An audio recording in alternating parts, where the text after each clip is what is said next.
فا سے آتا ہے ہو، اس کا مفعول بھی آئے گا، اور نون یا لام اس کا روٹ ورڈ آئے گا۔ فعل فاعل مفعول جملہ فعلیہ، ایدیکم ہاتھ تمہارے۔ واحد مونس فعل کیوں لایا گیا؟ کیونکہ ایدیکم جو ہے نا یہ مونس کے لیے آتا ہے، دونوں ہاتھ، یہ مونس سے سمائی ہے نا، تو اصل میں یہ کیا تھا؟ ایدینا،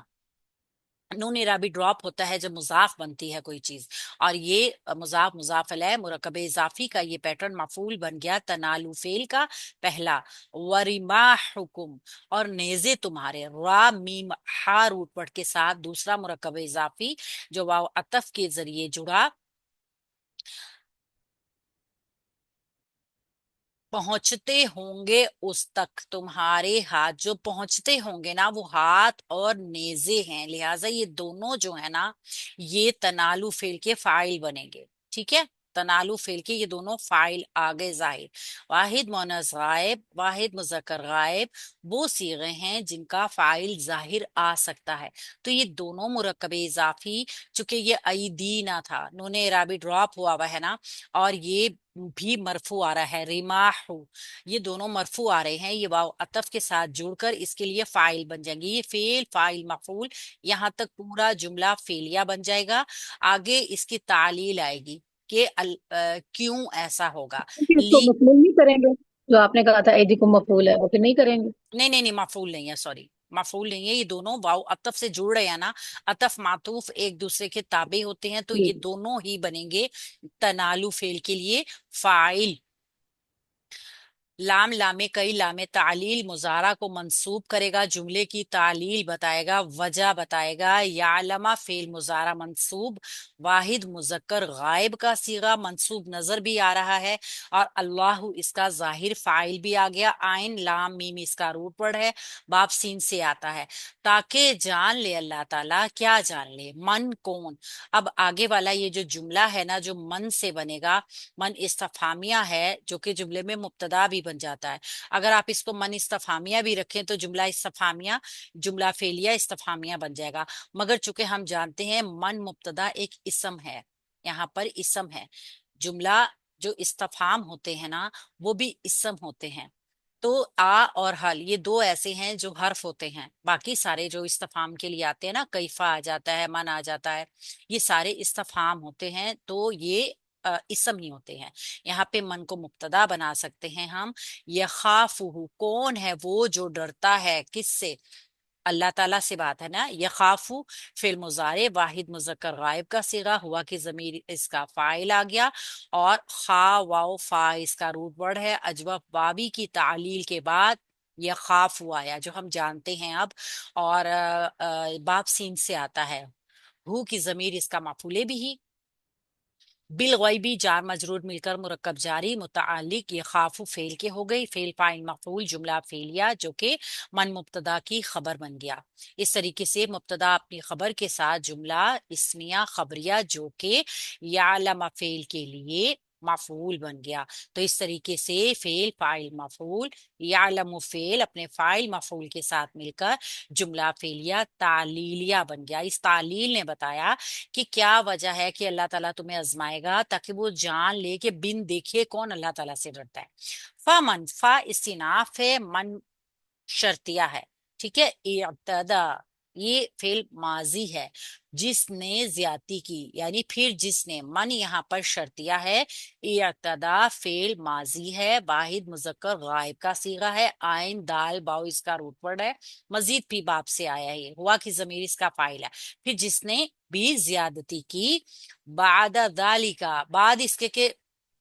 یعنی سب کچھ علم میں ہے، بعد ظرف ہے ایک، اور ذالکہ اس کا ظرف جو ہے مضاف بنتا ہے، ذالکہ مضاف علیہ بنے گا، کیونکہ یہ ذالکہ اسم اشارہ ہے، مبنی ہے، معرفہ ہوتا ہے، اور مبنی ہونے کی وجہ سے ہم اس کو یا محلن مجرور لیں گے، اور یہ بن جائے گا بعد کا مضاف علیہ، مضاف مضاف علیہ مرکب اضافی ظرف کے ساتھ چونکہ یہ بن رہا ہے، لہٰذا یہ متعلق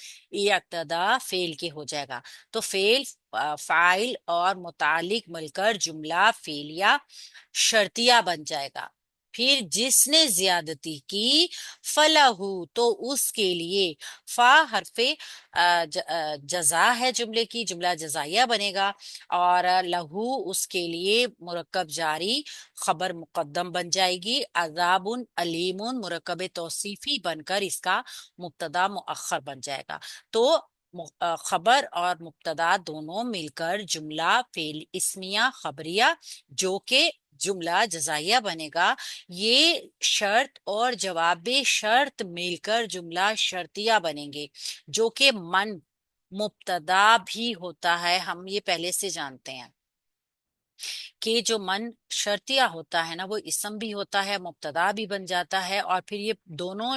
شرط اور جواب شرط مل کر من مبتدا کی خبر بن جائیں گے۔ تو اس طرح من مبتدا اپنی خبر کے ساتھ مل کر جملہ اسمیہ خبریہ بن جائے گا اور استنافیہ ہوگا، یہ ٹھیک ہے، یہاں تک جملے کی ترکیب مکمل ہو جائے گی۔ آپ نے اگر جس کو اتنا سمجھ آتا ہے نا کہ وہ صرف من کو شرط لے گا اور وہ شرط جواب شرط جملہ شرطیہ بنا لے، کوئی بات نہیں، اور من کو مبتدا رکھ کر پھر شرط اور جواب شرط کو دونوں کو اس کی خبر بھی بنا کر اس طرح بھی کرے گا تو بھی اچھی بات ہے، یعنی جتنا اس کو سمجھ آ جائے۔ اگر ابھی اتنا سمجھ نہیں آ رہا ہے انشاءاللہ آگے آ جائے گا، آسان سی بات ہے۔ جو اس کی تفسیر میں اگر ہم دیکھیں نا تو اللہ رب العزت ایمان والوں کو خطاب کر رہے ہیں، اور ایمان والوں کو جب خطاب کر کے کوئی چیز کہی جاتی ہے نا تو پھر اہل ایمان کو بہت توجہ سے اس کو سننی چاہیے کہ یہ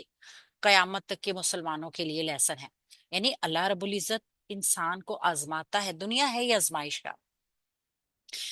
بتایا گیا ہے کہ حالت احرام میں شکار کی جو ممانعت ہوئی تھی نا کہ حالت احرام میں آپ شکار نہیں کر سکتے ہیں، تو بعض سوالوں کے جواب جو بعد میں نازل ہوئے ہیں وہ یہاں پر آ رہے ہیں، پہلے ہم نے ان کو پڑھا ہے نا۔ تو آزمائشوں سے آگاہی بھی دی جا رہی ہے، کیا کیا آزمائش پیش آ سکتی ہے، یہ آزمائش سے آگاہ فرمایا جا رہا ہے کہ جو حالت احرام میں دفعتاً شکار آپ کو نظر آ جائے، چونکہ یہ ممانعت کہا جا رہا ہے نا کہ لوگوں کے اہل ایمان کو تقوی کو ان کے جاننے کے لیے، ان کے تقوی کی جانچ کرنے کے لیے اس کو پہلے ہی خبردار کر دیا جا رہا ہے کہ ایسا موقع آ سکتا ہے کہ تم حالت احرام میں احرام باندھے ہوئے ہوں، تمہیں نظر آ جائے ہرن، نیل گائے، گائے پوری ڈار کی ڈار اور بالکل اتنی آسانی سے کہ آپ کے ہاتھوں میں ہوں، آپ کے نیزے ان تک پہنچ رہے ہوں، لیکن پھر بھی آزمائش کے ان موقعوں پر اپنا عزم، اپنا ایمان، مطلب یہ ہے کہ آزمائش کے موقع پہ ہر ایک چیز کی حفاظت کرنی ہے، پھسل نہیں جانا۔ جیسے بنی اسرائیل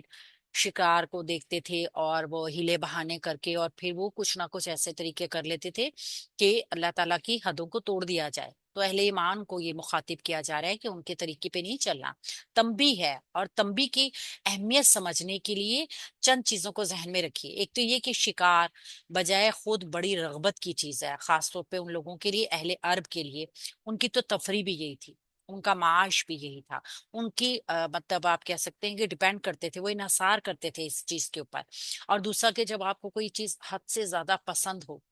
خوراک کے طور پہ بھی، اور وہ آپ کی آنکھوں کے سامنے ہے، پھر کوئی پابندی عائد نہ ہو کہ آپ اس کو پکڑ سکیں، لیکن اس کے باوجود اللہ کی حدود ہوں اس جگہ پہ، دیکھیے حلال چیز ہے، آپ کی آنکھوں کے سامنے ہے، آپ کے ہاتھوں کے اندر آ رہی ہے، آپ کو پسند بھی بہت زیادہ ہے، اور اللہ نے منع کیا ہوا ہے، تو یہاں پہ پھر آپ کا ایمان جانچا جائے گا۔ تو ہم دیکھیں نا کہ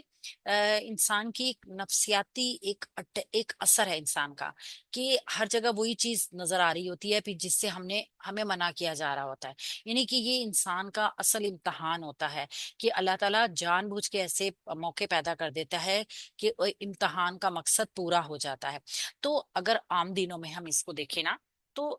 وہاں پہ شکار کے جو میننگز ہے نا اس کو ہم اپنے لیے اس طریقے سے لے سکتے ہیں کہ کوئی بھی گناہ کرنے کا پہلو، کوئی بھی گناہ کرنے کا پہلو بعض اوقات ہمارے لیے اتنا زیادہ